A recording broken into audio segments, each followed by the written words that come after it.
नमस्ते दोस्तों, मैं हूं सतीश। पिछले वीडियो में हम लोग कक्षा 9th का संख्या पद्धति के बारे में पढ़े थे, जिसमें से संख्या दो तरह की, एक वास्तविक और काल्पनिक होता है, जिसमें हम लोग वास्तविक संख्या को पूरा पढ़ चुके थे और इसको समझा दिए थे उस वीडियो में, और इसका नोट्स भी दूसरे वीडियो में मैंने डाल दिया है। आज हम लोग पढ़ेंगे काल्पनिक संख्या के बारे में। कौन सी संख्या? आज हम लोग पढ़ेंगे काल्पनिक संख्या के बारे में। हमारा काल्पनिक पे ही टॉपिक रहेगा, यानी कि इमेजिनरी नंबर्स के बारे में। तो इमेजिनरी नंबर्स होता क्या है? तो बेसिकली अगर होता है क्या है, तो ऐसी संख्या जिनकी वर्ग करने पर क्या आ जाए, ऋणात्मक हो, यानी ऋणात्मक यानी माइनस में आ जाए, उसे बोलेंगे काल्पनिक संख्या। ठीक है, काल्पनिक संख्या जैसे एग्जांपल -1 पर ओवर रूट, -2 पे ओवर रूट, -3 पे ओवर रूट, ये जितनी भी रूट के अंदर और माइनस में है, सभी की सभी क्या हो जाएगी, काल्पनिक संख्या हो जाएगी। अगर जैसे हम ले लें -25 पर ओवर रूट, तो -25 पर ओवर रूट को इसको स्क्वायर कर दें अगर हम, तो ये स्क्वायर से ये क्या हो जाएगा, रूट खत्म, तो क्या बच जाएगा, -25। ये जो -25 आया, यही हो गया कौन सा, काल्पनिक संख्या।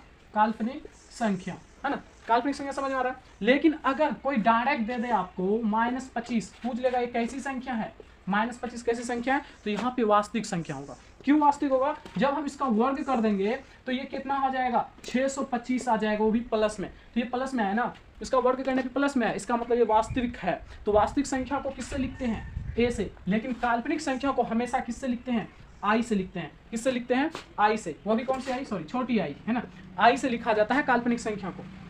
तो वास्तविक संख्या जो होता है उसको आई से इंडिकेट करते हैं, ठीक है ना। तो वास्तविक संख्या हमेशा आई रहेगा, और इसका जो मेन शकल होता है वो किसके जैसा होता है, ए आई के जैसा। किसके जैसा, ए आई। ए मतलब वास्तविक संख्या है ना, और आई मतलब काल्पनिक संख्या। जैसे अगर हम बात करें दो लेंगे तो दो कैसी संख्या है, वास्तविक संख्या है, लेकिन इसके लास्ट में हम आई लगा दें तो ये काल्पनिक संख्या हो जाएगी। ठीक है, ये इंडिकेट करते हैं। जैसे इमेजिनरी नंबर्स होता है ना, ये आई, इसलिए शॉर्ट फॉर्म में इसको आई लिख देते हैं। समझ में आ रहा होगा आप लोग को। तो जैसे अगर हम बात करें, जैसे अगर हम लिखें -2, तो ये जैसे अगर हम बात करें -2, तो -2 कैसी संख्या है?